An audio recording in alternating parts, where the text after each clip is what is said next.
और पूछा जाता है हमारा, है ना भाई। जैसे कि पूछा जाता है टैक्सोनॉमी के पिता, टैक्सोनॉमी, तो टैक्सोनॉमी के पिता याद रखना कैरोलस लिनियस को कहा जाता है। कैरोलस लिनियस, कैरोलस लिनियस याद रखना है।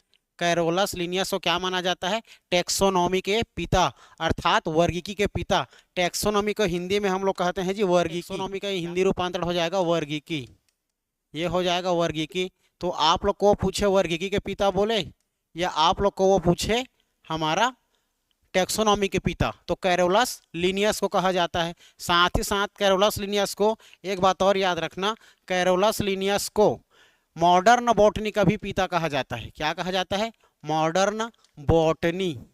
ठीक है जी, मॉडर्न बॉटनी। तो मॉडर्न बॉटनी अर्थात आप लोगों का हो जाएगा ये हमारा क्या हो जाएगा जी? आधुनिक वनस्पति हो जाएगा।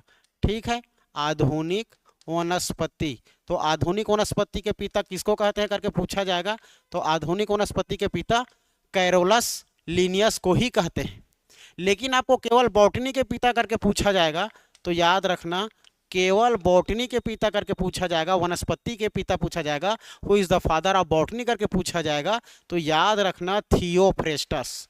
ठीक है, थियोफ्रेस्टस याद रखना, थियोफ्रेस्टस। और who is the father of biology करके पूछा जाएगा तो याद रखना अरस्तु को भाई, एरिस्टोटल, है ना। तो चलो आज के लिए इतना ही।